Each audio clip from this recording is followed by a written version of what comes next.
To me, when I look at Slammiversary last night, this was their last chance to impress me because of all the hot shotting they were doing, ripping off the WWE. Did they do it?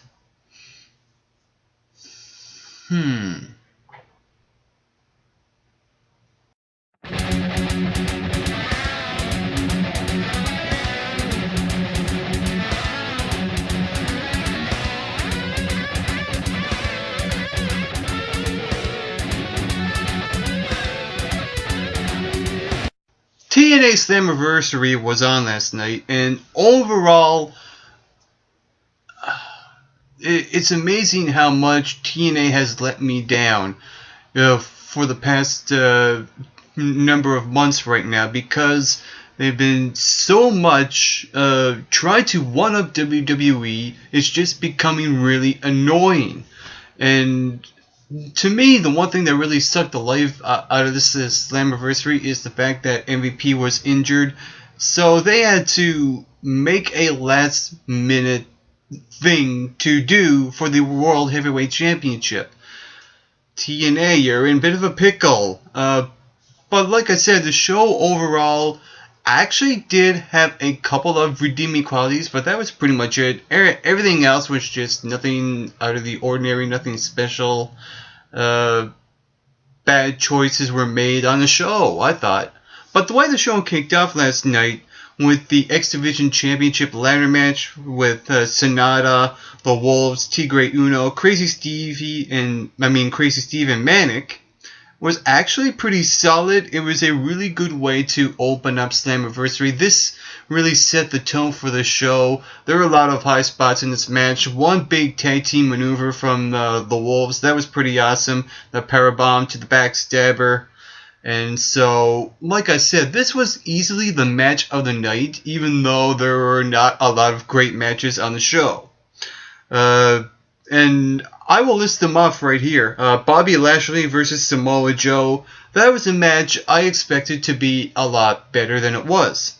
Same with Kenny King versus Austin Aries. That, to me, should have been a lot better than it was, because it was Austin Aries and Kenny King, two great wrestlers. I expected a good wrestling match, but those two matches just turned out to be just, nothing really special. Nothing out of the ordinary really happened. You have Austin Aries go over, you have Bobby Lashley go over, and these two matches were #1 contenders matches to face Eric Young in a triple threat steel cage match, which I will get to later on. We also had Magnus versus Willow. And then this is where the screwy finishes start to happen. Here you have Bram interfering, Abyss interfering. Those two were going at it in the ring. And then the match just ends up Magnus pinning Willow 1, 2, 3. It was just one of those matches that just, again, sucked the life out of me. It had a screwy finish. It was just, nothing special really happened. But I will say this, one of the great redeeming qualities not only was the first match on the show, but the fact that now Team 3D is in the TNA Hall of Fame. I think it's well deserved, long overdue, probably one of the best tag teams in the wrestling industry, not just TNA and WWE, but overall, in a wrestling perspective, they are one of the most decorated tag teams of all time. I think they deserve to be the Hall of Famers. I just hope now that the WWE lets the Dudley Boys, or Team 3D, or whatever you want to call them, into the WWE Hall of Fame. When it's going to happen, I don't know. You also have the Von Erichs, Ross Marshall and Kevin. Ross and Marshall are the two new young guys, so this is a gut check match with them and the Bromans. And this was one of those situations where this could have been hyped up so much, but TNA decided, okay, we're just going to shoehorn and throw this into the show with no freaking build-up. This was stupid. And not only that, you have the Von Erichs wrestling in this match. They actually impressed me a little bit, but the way they had to end it is to have Kevin Von Erich come in, the father of the young guys, and get the crowd going. I wanted to see the young guys actually go over and make a statement without having their father coming in and impressing the fans. Again, another TNA Logic 101 fail. Angelina Love versus Gail Kim. Again, another match that was disappointing. Another screwjob finish at the end where Angelina Love retains. It had Stifler and Earl Hebner out there, and Earl Hebner gets knocked out, and Stifler's trying to get Earl to come to. And all the while, the match is going on.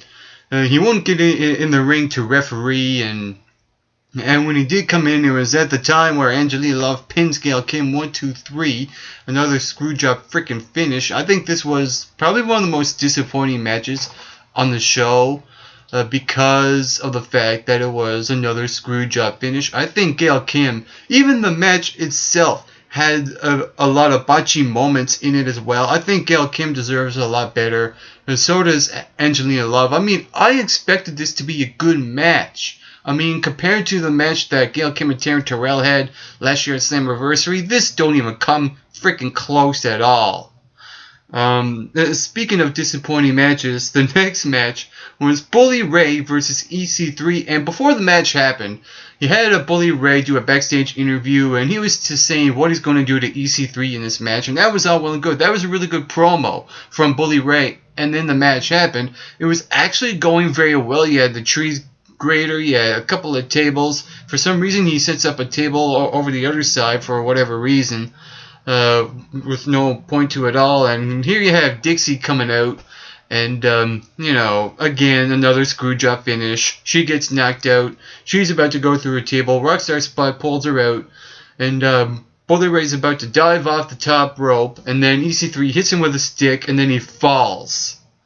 And the referee counts to 10, and I'm like, wow, this match was so good, it was so hot, it was so exciting, and then the ending just fell flat.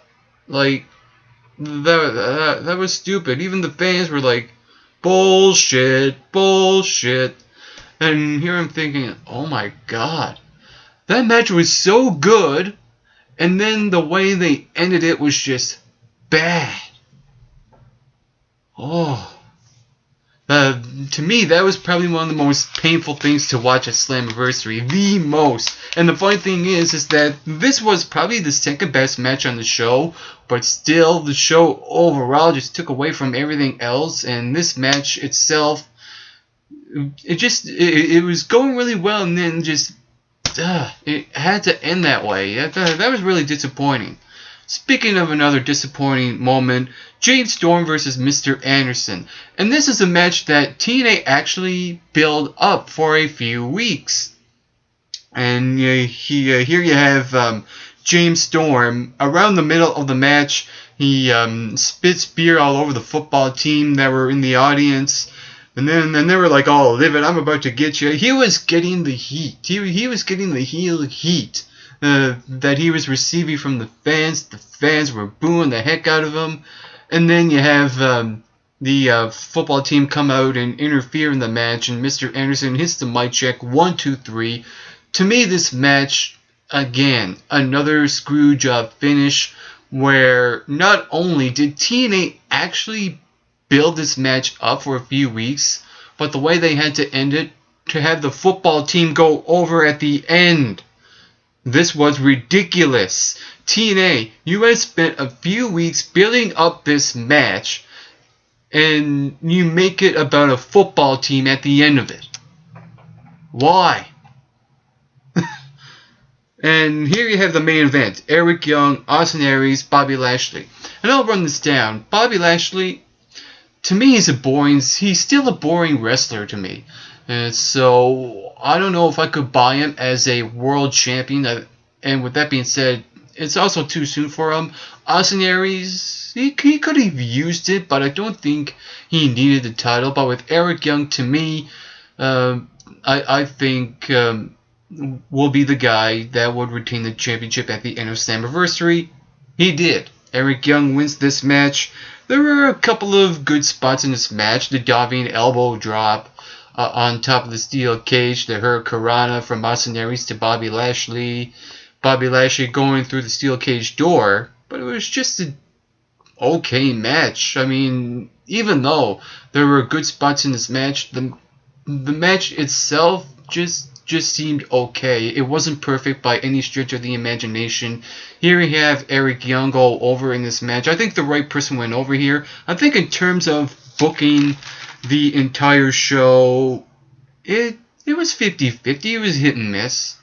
I think EC3 was the right person to go over the match he had with Bully Ray. It was just the way it ended, just fell really flat.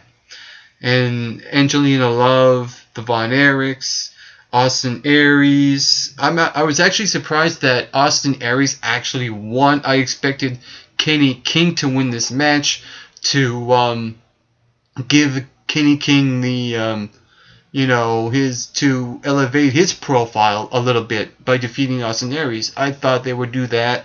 I thought they would have Samoa Joe go over Bobby Lashley and go into the triple threat match and win the title, and just to make up for all the bullshit that he had to go through in his TNA career. So overall, this show was a hit and miss type of show. It wasn't perfect. It was just kind of meh. Overall, I would give it a 5.5 out of 10. And if you saw Slammiversary last night, what did you think about it? Whatever you thought, comment below. Let me know. While you're at it, you can hit that subscribe button down below this video. You can also follow MRB Wrestling on Twitter. And you can like us on Facebook at the Make Rock and Bolt Wrestling Review Show. And on a final note to all you viewers watching, get plenty of rest and always do your best.